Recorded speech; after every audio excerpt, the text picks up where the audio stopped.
Thank you very much. Muito obrigado. Eu, na verdade, falo. Very much. In fact, I speak Portuguese, but I was asked to speak in English. I'm very sorry to have to speak in English because I can't speak Portuguese.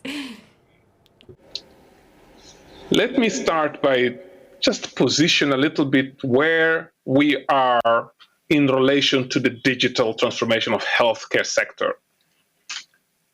First of all, we have to recognize and accept, and also all the data indicates that health is behind the digitalization compared to many other sectors, compared to transport, compared to education, e-government, and others.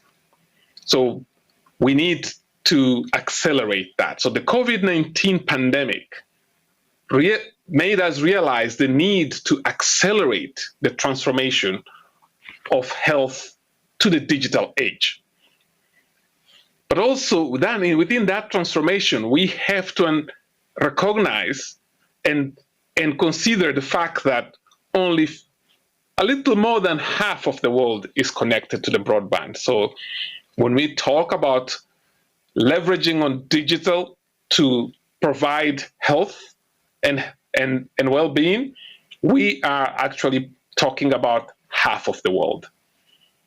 So therefore, to move forward, as we progress in this transformation, we want to leverage on the capacities of other entities that will help us bring those people that are not connected to the connected world. I'm from Mozambique. So in Mozambique, more than half, only 17% of the people are connected. So in Africa it has a lot of segments of populations that are not connected. So let's keep that in mind. Now, that will not stop us to deliver on the strategy and transform health to a digital age. So in last year, the World Health Organization in all the member states approved the global strategy on digital health.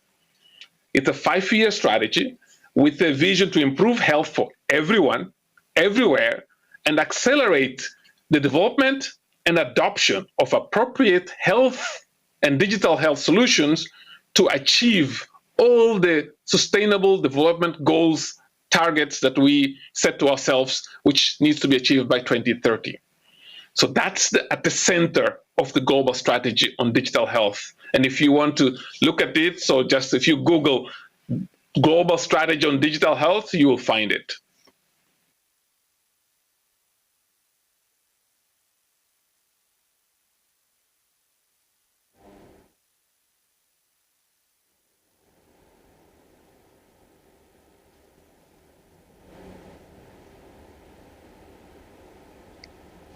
Can you hear me now? Yeah. So let me talk about the 4 strategic objectives of the global strategy on digital health.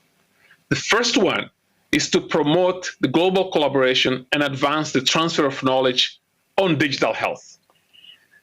Global collaboration is what WHO has been asking governments even during the pandemic. That global collaboration is required to really bring the expertise of the tech giants and the expertise of the health and life science to leverage on these 2 distinct areas, but to bring that to make sure that we do not harm in terms of health principles, but also we accelerate that transformations using the collaboration. The second objective is advanced implementation of national digital health strategies. Because we can talk about the global collaboration, but we need to make sure that it reaches everyone where they are, in their village, in their families, in their communities. And that requires a national strategy. But a national digital health strategy cannot work in isolation. It has to be part of the health strategic plan of a country. So we want to see that, and we are promoting countries to move in that perspective, and a number of countries are working with us in that front. But we have to recognize each country has a different state of maturity on digital.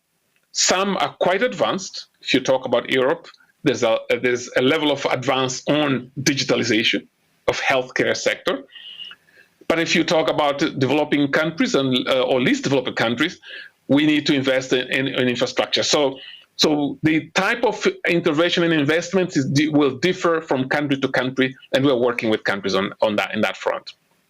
The third objective is strengthen governance on digital health at global, regional, and national level. Let's talk about health data, for instance. Let's look at what tech companies, the tech giants are doing. They monetize on data.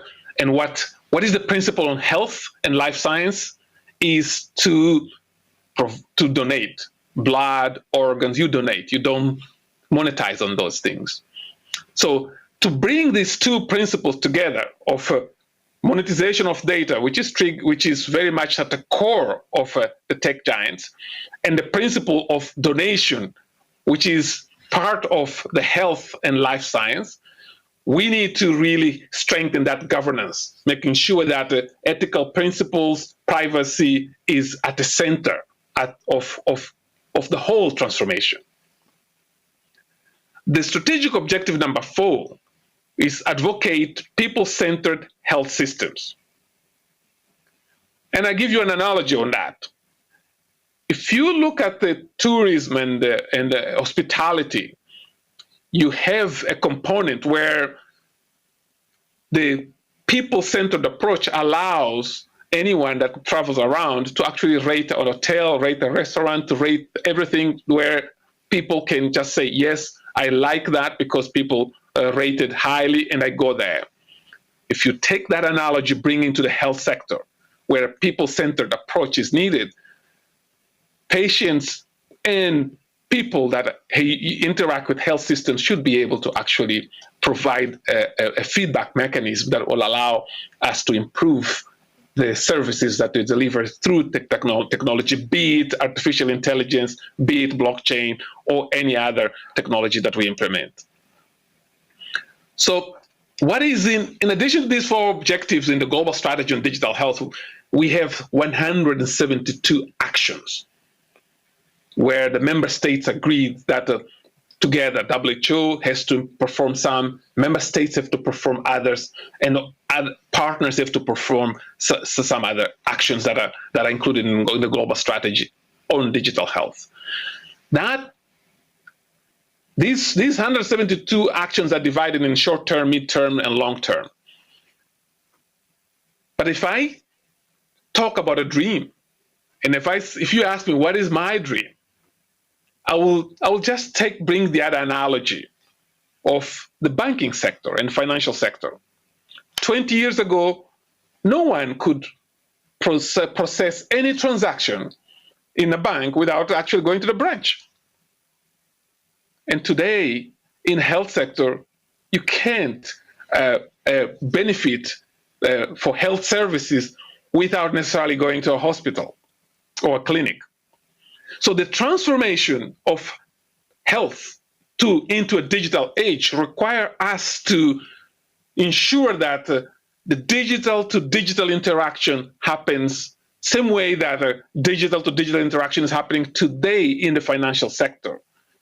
So at WHO, we are working with a number of partners. We benefited from a number of private sector interventions last year to support that digitalization of WHO to start with. WHO needs also to digitalize, but also to support a number of areas that the sector of health can gain advantage, especially on areas that already mature. And I will talk about just one technology before I end my intervention. Telehealth, telemedicine is already a very matured area, and yet policies are preventing the whole world to leverage in this technology, let alone artificial intelligence within the telehealth and telemedicine. We had the pandemic situation where countries in Europe, where the health systems were at the brink of collapse, and neighboring countries within Europe could actually support those countries, especially those patients that have non-communicable disease that couldn't go to a hospital because the hospitals were overwhelmed with the COVID patients. So we need to change policies, address policies to allow global practice of medicine, to allow cross-border practice of telehealth and telemedicine in a way that that we can really deliver health in a very remote area. And if I talk about Mozambique, my own country, telehealth and telemedicine will allow Mozambicans sitting in a very remote areas to actually be able to see a specialist that would help address the specific disease. And we have the whole goal of eradication of cervical cancer, and digital health is key component there. So we are working with the teams that and some innovations around that front. So to conclude, the digital transformation of health and the WHO and global digital health strategy and its implementation require not just WHO to reinvent itself, to recreate itself and transform itself. It requires all of us in our individual sectors to come together to leverage on this technology, but also mitigate all the risks, privacy and ethics to transform the sector to a digital age. So health in the digital age is what we call today, but 10 years from now, we will call health, because nobody call digital banking today. It's just bank.